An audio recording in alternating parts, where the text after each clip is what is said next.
معاویہ کی عظمتوں پہ جان و دل فدا کرو، معاویہ پہ منقبت لکھا کرو پڑھا کرو، معاویہ کی عظمتوں پہ جان و دل فدا کرو، معاویہ پہ منقبت لکھا کرو پڑھا۔ حضرت معاویہ اپنے بہن حضرت ام حبیبہ کو ملنے کے لیے آئے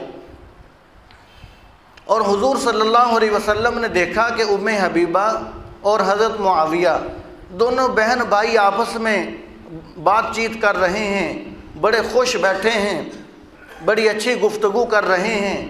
تو حضور صلی اللہ علیہ وسلم نے پوچھا کہ ام حبیبہ تجھے اپنے بھائی سے کتنا پیار ہے؟ تو حضرت ام حبیبہ فرمانے لگیں کہ یا رسول اللہ، ایک بھائی کو اپنی بہن سے جتنا پیار ہوتا ہے مجھے اس سے بھی زیادہ معاویہ سے پیار ہے۔ حضور پاک صلی اللہ علیہ وسلم نے ارشاد فرمایا کہ ام حبیبہ پھر سن لے کہ جتنا تجھے معاویہ سے پیار ہے مجھے اس سے بھی زیادہ معاویہ سے پیار ہے۔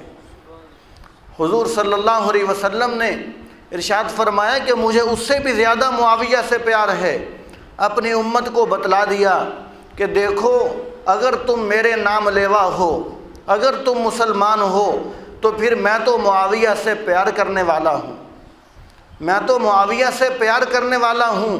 جو میرا نام لے گا، جو میرا نام لیوا ہوگا، جو میرا غلام ہوگا، جو میرا کلمہ پڑھنے والا ہوگا وہ معاویہ سے پیار کرے گا۔ جو میرا نہیں ہوگا، جو میرا نام لیوا نہیں ہوگا وہ معاویہ سے بغض رکھے گا۔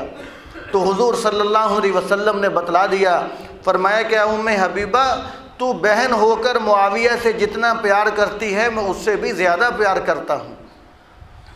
اور حضور پاک صلی اللہ علیہ وسلم نے ایک موقع پر حضرت معاویہ رضی اللہ تعالیٰ عنہ کو کئی موقعوں پر دعائیں دیں۔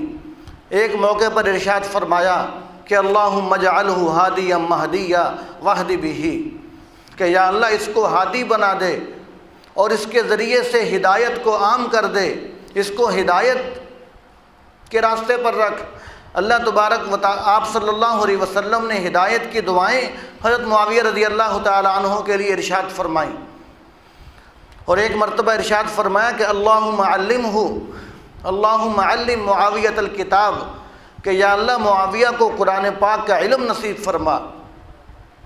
اور 50 تقریباً صحابہ کرام جو بڑے بڑے ایسے تھے کہ جو کاتب وحی تھے، یعنی وہ وحی لکھا کرتے تھے۔ حضور صلی اللہ علیہ وسلم پر جو وحی آتی تو آپ صلی اللہ علیہ وسلم وہ قرآن پاک کی آیات صحابہ کرام سے لکھواتے۔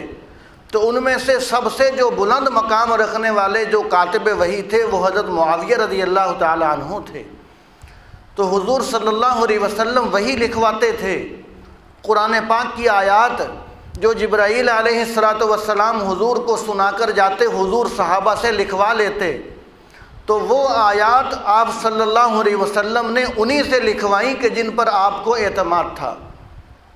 اگر حضرت معاویہ رضی اللہ تعالی عنہ پر حضور صلی اللہ علیہ وسلم کو اعتماد نہ ہوتا تو آپ صلی اللہ علیہ وسلم کبھی ان سے وحی نہ لکھواتے، ان سے قرآن پاک کی آیات نہ لکھواتے کہ یہ کہیں لکھنے کے اندر کوئی دو نمبری نہ کر جائے۔